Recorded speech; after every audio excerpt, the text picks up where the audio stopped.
It would be a great mistake indeed to think that all the Fae or Sidhe in Scotland are dark, malevolent beasts.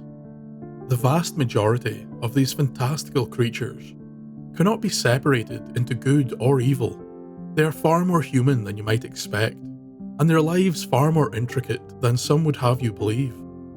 Today we explore the legendary water spirit, the Ùruisg.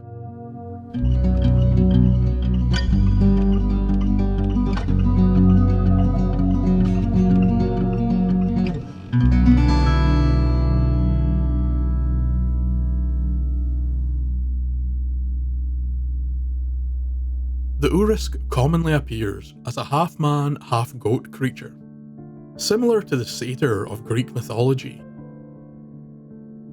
Some have compared the general attitude of the Ùruisg with that of the brownie, a Scottish house fairy that tends to be friendly and aid in chores. The Ùruisg, although looking nothing like the common brownie, has a similar friendly attitude and a reputation for being a good humoured sloth. Where this comparison slips are in the preferred habitat of the Sidhe. This rough-haired spirit comes from the thick forests of the Scottish Highlands and much prefers remote isolated lochs and rivers. It was commonly spotted during the evening, sitting atop a rock or hill, observing any intruders into its land. Some Ùruisg would talk with the travellers, others would act as guides, and others still would thrash those that disturbed their isolation. But mostly, it did not meddle in the affairs of passers-by. However, this was not always the case. On some occasions, mostly during the winter, the Ùruisg would come down from the hills and seek to warm itself in the houses of the villagers. To repay the kindness shown to it, the Sidhe would work hard all winter for the family, tending to animals, grinding grain and churning butter. It was thought that its presence in your home would bring good luck and prosperity. For this reason, many of the large Highland estates would have a resident Ùruisg. A seat close by the fire in the kitchen was always reserved for the Sidhe, and it would help with tasks around the grounds.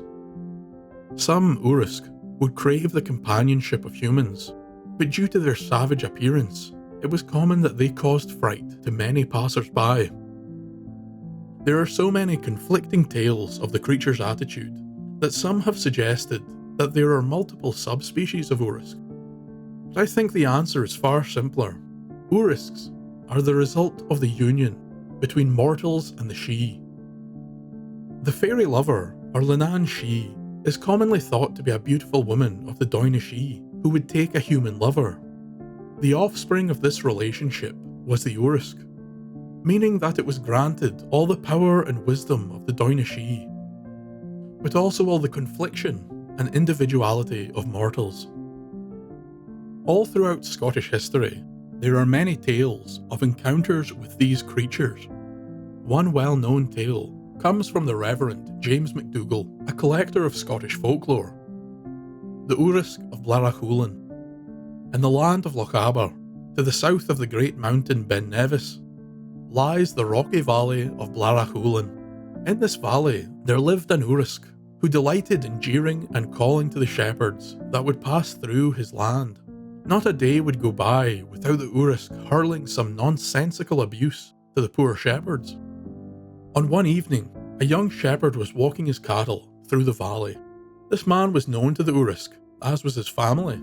As soon as the cattle had passed the Urisk's cave, the beast poked its head out and yelled, "Carl, son of Carl, son of Carl.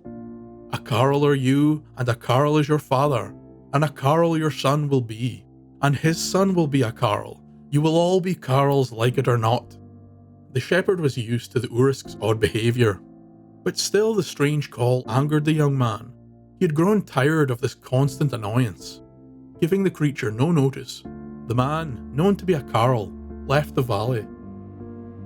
Once he returned to the farmer, he had told him he had had enough of the Sidhe's nonsense, and there and then he quit.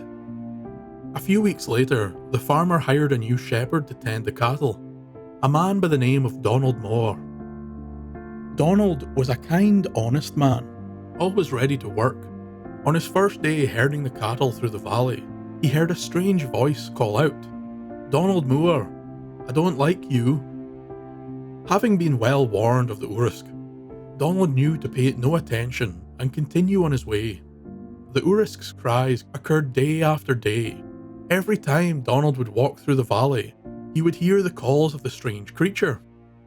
The new shepherd was beginning to lose his patience with the she. Time after time, he would be a victim to its jeering. He did not know how long he could contain his frustration. Then on one cold, wet night, Donald was returning home through the valley. The poor man was soaked through, bitterly cold, tired and hungry. As he passed the Ùruisg's cave, he heard the call, "Donald Moore, I don't like you." Finally snapping, Donald swiveled in his heel, and with a cry far louder than the creature's, he screamed, "That is but the return you owe me." Silence fell in the valley of Blaraculum. Donald turned and continued his journey homewards, his mind racing, not knowing if this encounter would only spur the beast on. The next morning, Donald reluctantly led the herd through the valley. The whole time the man was on edge, but nothing happened. The shepherd and the herd passed by the cave and out of the valley into the fields without hearing a sound from the Urus.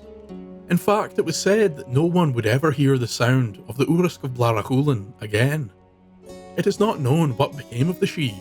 Some suggested that he moved elsewhere, as he was now terrified of Donald Moore. Another tale of the Ùruisg would come from Glenmally, not too far from Blaraculum. This Ùruisg would frequently come down from the hills and bother a young maid. On a near daily basis, the creature would follow the girl around, asking strange questions. He would obstruct her in her chores and generally make a mess of the bothy. The maid desired to rid herself of this annoyance, but did not want to suffer the wrath of the other Ùruisgs in the hills, who were known to be quite protective of their own. But on one day, she devised a devious scheme to rid herself of this unwanted guest. That day, she would finally tell the creature her name, a question which the she commonly asked. She told him that her name was Me Myself. The Ùruisg found it a curious name, but before he had time to ask any more questions, the maid threw a pan of scalding water over the poor creature. He sprang up from his seat, howling and crying. He ran back up the hill. When the other she asked who had done this to him, the Ùruisg replied, "It was me myself." Thinking he had made a foolish mistake and burned himself, the others left their kin to treat his wounds, and the maid was never bothered again. I found that this story had a lot in common with a tale I told a while ago about creatures of the deep coming ashore on a small island. Not only that, but it mirrored parts of the Greek epic, the Odyssey, written by Homer, specifically the confrontation between Odysseus and the Cyclops Polyphemus. Odysseus tricked the Cyclops by telling him that his name was Nobody. Later, when the brave king of Ithaca blinded the Cyclops and made his escape, none of the other beasts would come to Polyphemus' aid, as when asked who attacked him, he claimed it to be Nobody. Perhaps these tales are related in some manner, but the Odyssey seems to predate the others by quite some time. Then again, it's possible that they were just convergent ideas. My final tale of this interesting creature centres around a man known as Big Alistair. Big Alistair enjoyed nothing more than to fish in a local river. It was his great passion in life. Alistair, like any good fisher, knew that the fish would always bite quicker during the rain. So on one warm summer's night, when the rain began to pour, the Scotsman threw his fishing rod over his shoulder and headed with all haste to his favourite spot on the riverbank. It was so warm that night that Big Alistair could see a light mist forming all around him from the cold rain landing upon the warm riverbank. He got his rod in order and cast his hook out far into the centre of the river. The second the hook touched the water, a fish struck.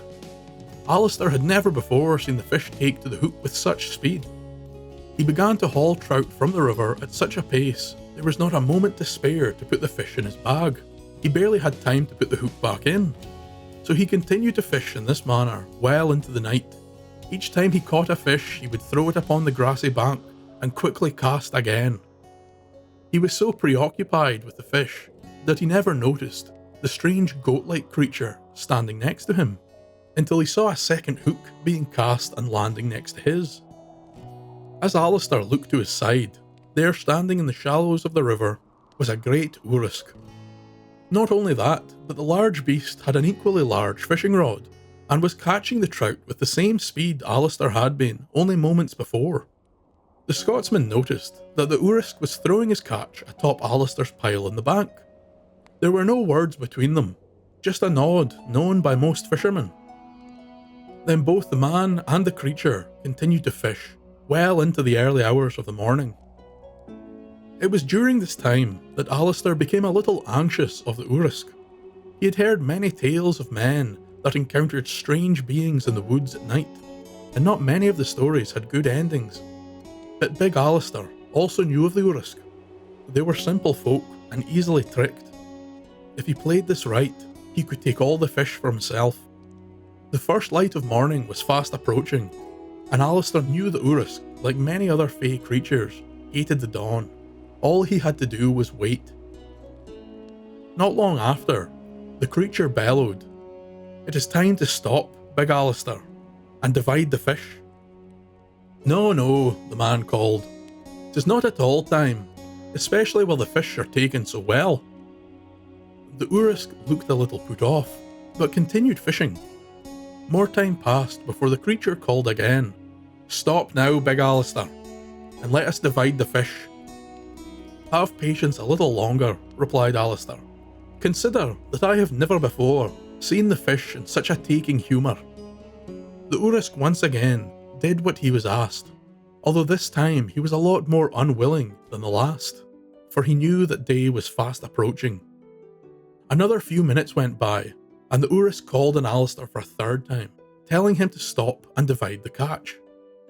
The Scotsman knew from the tone in the beast's voice that he was getting angry, and it would not be wise to delay for much longer. Fine, let's stop," said Alistair. "Will you gather the fish or divide them?" he questioned the creature. "I shall gather them, and you shall divide them," spoke the beast with some authority. That will not work," said Alistair, "for I am unsure how to divide them." Flying into a fit of anger, the Ùruisg shouted loudly at the man. "It's not difficult. One down and one up, one here and one there, and the last big one for me."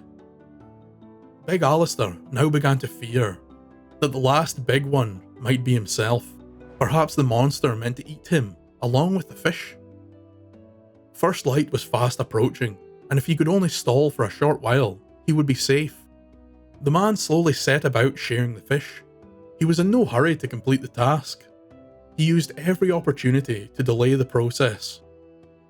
Alistair would constantly miscount, and many of the fish would slip from his hand. By this time, the Ùruisg was furious, stamping back and forth the bank with his cloven hooves. The beast finally cried out, half in anger and half in desperation, "Won't you take care, Big Alistair? Won't you take care?" It seemed as if Alistair paid no attention to the pleas of the creature, and before long, the first rays of sunlight shone through the trees. The Ùruisg leapt onto a knoll above the river and quickly disappeared from sight. Big Alistair had won. He packed up the fish in a large bag and headed home. It is said, however, that from that day to the day of his death, Big Alistair never dared go fishing after nightfall. I think this last tale would show that on some occasions, humans can be far crueler than the Sidhe. The Ùruisg is said to be a simple creature, and was easily tricked or taken advantage of. In Scottish Gaelic, the term Ùruisg may also denote a diviner, a person with the abilities to foretell future events, although the word is also used to describe a savage-looking fellow. Some have suggested that the goat-like nature of the Ùruisg may be in some form related to old nature spirits spoken of in the ancient Celtic mythology, which filled a similar role to the Roman faun or Greek satyr. Ùruisgs are not only prevalent in the folklore of Scotland, but they are also found in many of the clan histories. The Highland clan of Graham claim that Ùruisgs worked for their ancestors as servants. A similar tale was recorded by the clan MacLachlan, who were served by an Ùruisg who went by the name Harry. which was short for the hairy one. There's an abundance of tales involving this creature all throughout Scottish history. All talk of similar looking creatures, but with vastly different attitudes and temperaments. I suppose it just goes to show that you cannot judge a creature by its form. Thank you for listening.